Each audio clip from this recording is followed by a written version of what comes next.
Good afternoon. My name is Arturo Preda, and today I'll be talking to you about the public's perspective of the mandatory use of body-worn cameras. So, some of the main topics about this is the history, accountability, purposes, behavior, and the cost. After that, I'll be talking about my study, how I conducted my study, and then after that, I'll be how to fix this issue. So, on August 9, 2014, Michael Brown was fatally shot by the Ferguson Police Department.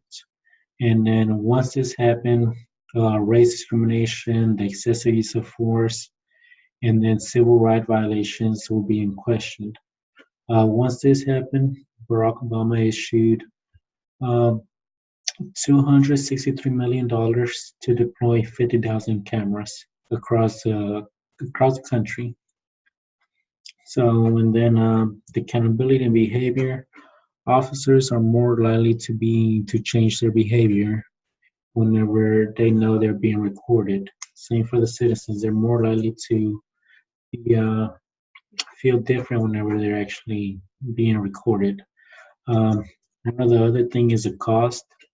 The cost is one of the main reasons why not all the other cities or states have implemented the use of body-worn cameras.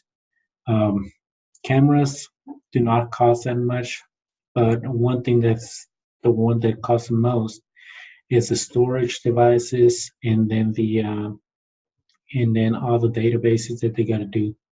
The maintenance is another key that affects the cost of them, and that's the reason why not all departments have been implemented the use of body-worn cameras. So for the way I conducted my survey, uh, I got I put my survey on Google Forms, and then from here I got 20 participants. In total, I got like 37 participants, but from there I narrowed it down to 20 participants, where 10 of the participants had interaction with officers, and then 10 of the other participants did not have any interaction with officers. Um, that's the way I collected my data. Um, by Facebook, Instagram, Twitter, and then Snapchat were some of the sources that I used to get my respondents. After that, whenever we got that, we used Chavs to actually analyze our results. So these were some studies that were actually conducted before, and as you can see, these happened before the Michael Brown shooting. Before even the Michael Brown shooting happened, um, the police was already trying to implement basically the use of body worn cameras. They were being tested to see if they had an effect on them, and luckily they did. On There were three studies: Rialto, California in 2012, Mesa, Arizona in 2012 as well, then on Phoenix, Arizona in 2013. So on Rialto, California, the use of force and the citizen complaints were being measured. They found out that 60% of there was a 60% of decrease of the use of force whenever it was finished, and it was conducted over 12 months, where 50% of the officers had cameras and then the other 50 did not. They also had a 88% citizen complaint decrease, and then on Mesa, Arizona, there was the citizen complaints were being measured.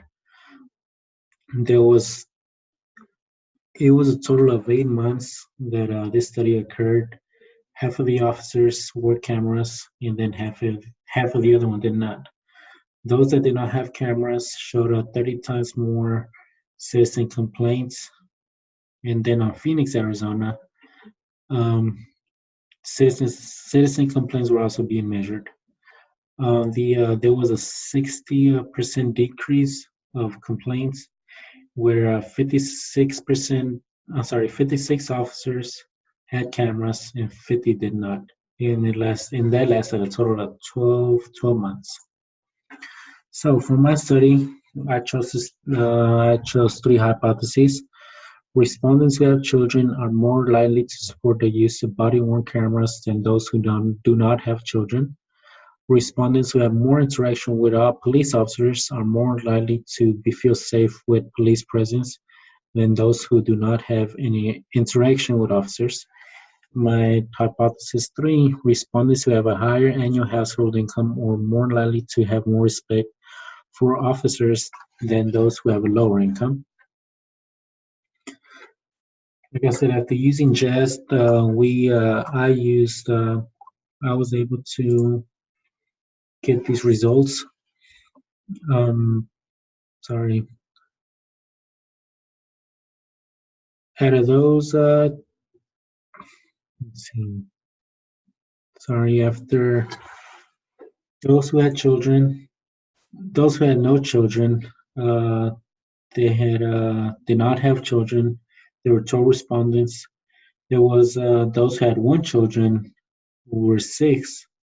There was one respondent that had two children, and then there was another one that had three or four children.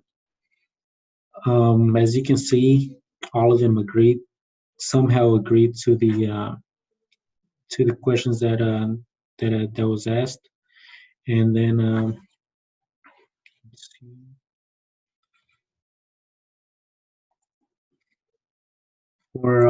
For those that did not have interaction, they like I said, they feel more safe with the police presence. Um, uh, there were actually, like I said, 10 of my respondents were not going to have any interaction with officers, while the other 10 were. So out of the 10 that did not have interaction, seven of them strongly agreed, and three of them just agreed. Out of my six respondents that had two or three interaction with officers, only one strongly agreed, and five of them actually just regular agreed. Two of the respondents that had four or five interaction, they strongly agreed and agreed. There were two of them, and then there were two respondents that had six or more interaction with officers. There was average, strongly agreed, and agreed. Now, discussing the income and those that have higher income have more respect for officers. As you can see, two of the respondents received less than 20,000 a year. Um, Five of them had a annual basically 20,001 to 35,000. 3501 to 55 had seven. Four of them 55,000 to 75,000, and then two of them had earned over 75,000. And let's see, the majority of them had a household of 35,001 to 55,000. So as you can see, um, sorry, none of the respondents actually disagreed. If they didn't strongly agree, they just agreed. So my policy recommendation will be the implementation of body-worn cameras in all police departments. This is going to help build trust, and this is going to help officers be accountable for their actions. Same for the citizens. Um, I believe, like I said, the implementation is going to be the one that's going to be the most difficult since the cost is going to be so high. But just see, and for my conclusion, I believe that the crime is going to decrease after officers are more have backup with their statements, meaning with actual footage that's going to help them save time in the courtroom, and it's going to also, I forgot to tell you, on the cost is also going to minimize the amount of time on courts because they're going to be less, how to say it, less less lawsuits against them. So it's going to help them. It's going to help build up trust with the community. Then yeah, that's it. And then here's my references. Do you have any questions?